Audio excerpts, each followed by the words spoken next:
Hello everyone, welcome to my mini blog. আগের ব্লগে তোমাদের সাথে বলেছিলাম যে আমরা যাচ্ছি একটু নেমন্তন্ন বাড়ি। সেখানে কী কী খেলাম সেটাই শেয়ার করবো। প্রথমে খেলাম শরবত, তারপর ছিল জল, তারপরে দিয়ে দিল প্লেট, টিস্যু অ্যান্ড হজমলা, তারপরে ছিল নান আর চানা মশলা। চানা মশলা নানটা খুব টেস্টি হয়েছিল।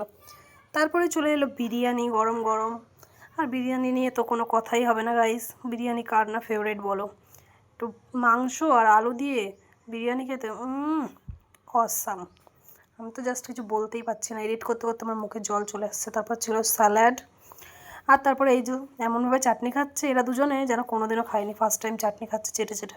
তারপরে ছিল পাঁপড় ভাজা, আর আমার পাতে ছিল চাটনি। তারপর ছিল গরম গরম রসগোল্লা। রসগোল্লা আমি খাই না গাইস, তাও ভিডিও করার জন্য নিয়ে নিলাম, আর এক টুকরো খেয়েও নিলাম। তো মিষ্টিটা খেয়ে নিলাম। তারপরে চলে এলো আইসক্রিম, দুটো আইসক্রিম আমার না গাইজ, একটা বড়ির। তারপর খাওয়া দাওয়া শেষে এরা তো গসিপ করা চালু করে দিল গাইজ। আমি জানি না এদের এত গসিপ করে দিয়েছে, আমার বর এদের মাঝখানে বসে কী দেখছে, তো এদের গসিপ তো চলতেই থাকবে। চলো টাটা, বাই বাই।